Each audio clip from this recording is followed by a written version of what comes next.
안녕하세요. 속풀이 짬뽕 알뜰 세트입니다. 이번엔 우리 아들이 두더지 잡기 한 마리도 못 잡고 망한 기념으로 야심차게 준비했지만 망한 이벤트들을 모아봤습니다. 그럼 한번 볼까요?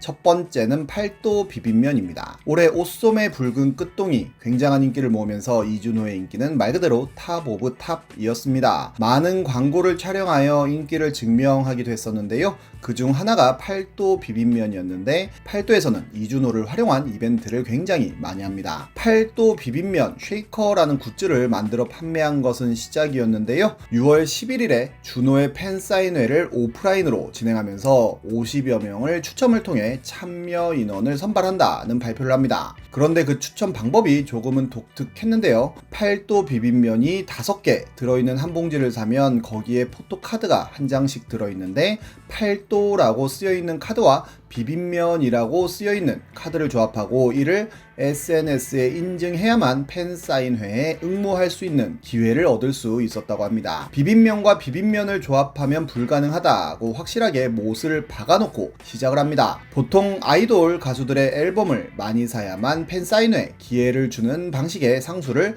비빔면에 그대로 적용해서 진행했던 것입니다. 아예 11번가에서 13일 하루 동안 가장 많은 비빔면을 구매한 고객에게 팬사인회 티켓을 주는 이벤트를 하는 등 준호를 활용해서 최대한 한몫 챙기겠다는 야심을 보여주기도 했습니다. 상술이 뻔히 보였지만 많은 준호 팬들이 엄청나게 많은 비빔면을 샀다고 하는데요. 그런데 문제는 비빔면만 나오고 팔도가 안 나와도 너무 안 나왔다는 점입니다. 굉장히 많은 사람들이 트위터에 어마어마한 비빔면 인증샷을 남기며 팔도가 안 나왔다는 한탄을 합니다. 600개를 까도 팔도가 없다며 비빔면 포토카드로 타로카드 봐준다고 한 분도 있었고 벌써 이만큼을 샀지만 비빔면밖에 없다며 아직 온라인으로 산 건 오지도 않았고 4군데에서 나눠서 샀는데도 팔도가 하나도 안 나왔다는 분도 있었는데요. 하나라도 나오면 더 해볼 텐데 희망을 박살냈다며 앞으로 불매하겠다고 하기도 합니다.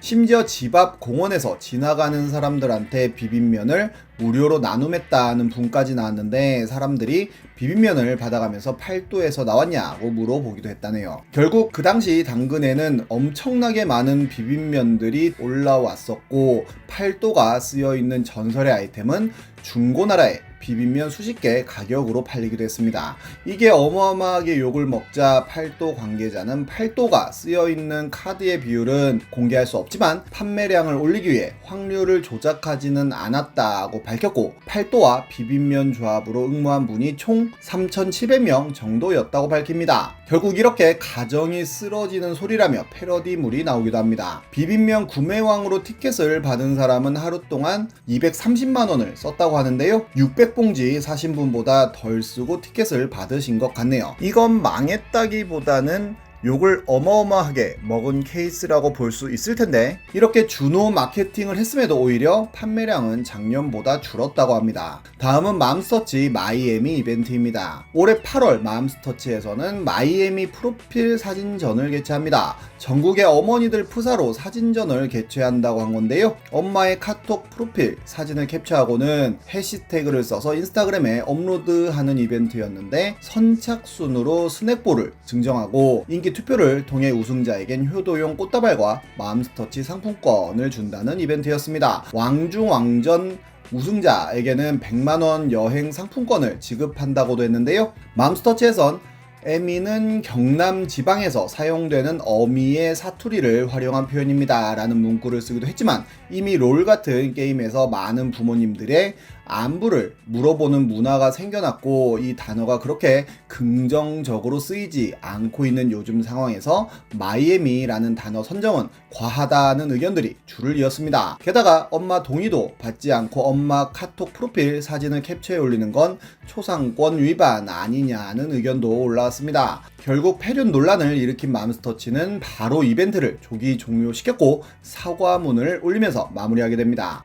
다음은 CU 미래에셋페이 이벤트입니다. CU와 미래에셋증권이 미래에셋페이 업무 협약을 하고는 올해 10월 한 달간 미래에셋페이 편털 이벤트를 진행합니다. CU에서 미래에셋페이로 5,000원 이상 결제하면 즉시 50%를 할인해 주는 이벤트였는데요. 1회 할인 한도를 최대 5,000원으로 제한했기에 언뜻 보면 1만원 어치 사고 5,000원 할인받아 5,000원에 구매하는 이벤트로 보였습니다. 그런데 여긴 엄청나게 큰 구멍이 있었는데요. 우선적으로 1인당 1회나 1일 1회도 아닌 무제한으로 결제 때마다 할인을 받을 수 있게 세팅되었고, 원래 할인해주는 제품들도 할인가가 아닌 정상가로 인식해 할인을 해줘 중복으로 할인을 받을 수 있게 되어 엄청나게 높은 할인율을 받을 수 있게 된 것입니다. 당시에 CU에선 11,800원짜리 테크를 50% 할인해서 5,900원에 판매했었는데, 거기에 5,000원을 또 할인해서 900원에 구매하는 게 가능했던 건데요. 이 소식은 뽐뿌와 맘카페를 중심으로 널리 퍼졌고 많은 분들이 구매를 하면서 인증을 했었는데, 어떤 편돌이는 호두마루 80개 들고 퇴근한다며 호두마루 8개와 종이컵 1개를 함께 구매하고 35원에 결제하는 모습을 보여주기도 했습니다. 다음날 아침에 점장님이 호두마루 누가 다 산 거니? 라고 물어보자 다 팔렸다고 대답하는 모습을 보여주기도 했습니다. 한 뽐뿌이는 이를 분석하여 최대한의 할인을 받는 방법을 올리기도 하였고, 아예 가장 싸게 살 수 있는 조합을 계산해 사람들에게 알려주는 사람까지 생겨났는데요. 어떤 분은 당당하게 미래에셋 수확 인증이라며 CU에서 털어온 제품들을 인증하기도 했는데,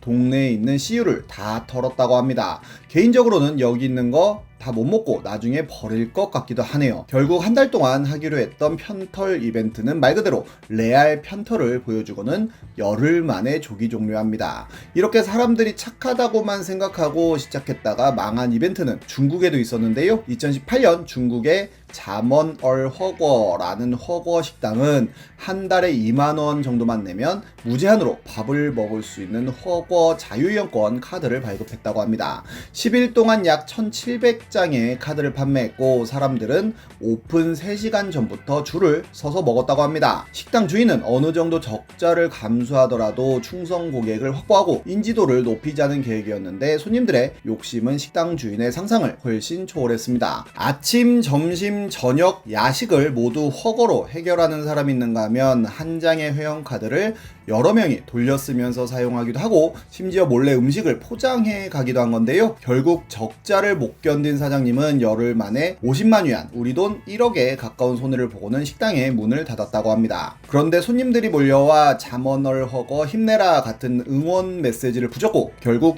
회원제는 폐지하고 식당을 다시 오픈했다고 하네요. 중국에선 이런 통큰 이벤트를 하는 경우들이 종종 있는데요. 2018년 러시아 월드컵의 열기가 한창이던 시절 중국의 주방 가전업체인 화디는 프랑스 대표팀의 후원업체가 되었고, 프랑스 월드컵 우승 세트를 판매합니다. 그리고 프랑스가 월드컵에서 우승하면 6월 한 달 동안 이 세트를 구매한 사람들에게 전액 환불해주겠다는 이벤트를 진행하는데요. 그리고 결과는 아시다시피 프랑스 우승이었습니다. 결국 화디에선 환불을 해준다고는 했는데 현금 환불이 아니라 유효기간 3년짜리 쇼핑몰 선불 카드로 환급하기로 합니다. 게다가 오프라인 구매자들에게는 본사 예산이 아니라 대리점 예산으로 환불을 해주라고까지 합니다. 화디의 한 해 순이익이 900억 정도인데 결국 170억 정도를 환불해 줬다고 하네요. 우리나라에도 이런 월드컵 이벤트가 많이 열리기도 했었는데요. 특히 2002년 우리나라가 4강에 올라갔을 때 사채업자들도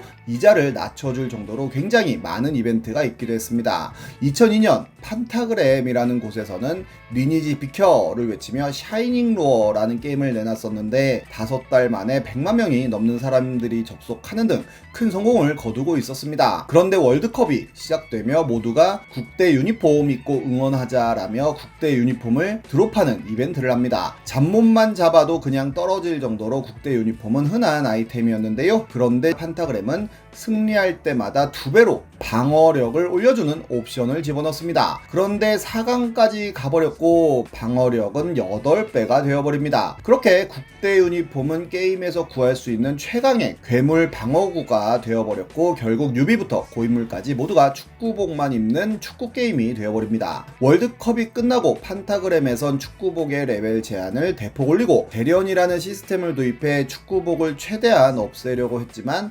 축구복만 입으면 1렙짜리 캐릭터로도 최고렙 사냥터에서 사냥을 할 수 있는 상황이 되어버렸고 많은 사람들이 이탈해 버리면서 게임은 큰 타격을 입어버리게 됩니다. 결국 샤이닝 로어는 NC에 인수되어 새롭게 출발하게 되었고 NC가 인시하며 결국 1년 만에 망했는데 샤이닝 로어 서비스를 접으며 유저들에게 리니지 7일 이용권을 줬다고 하네요. 아무리 좋은 취지로 시작했다고 하더라도 아주 작은 디테일을 놓치는 순간 망하는 게 아닐까 싶습니다. 지금까지 속풀이 짬뽕 알뜰 세트였습니다.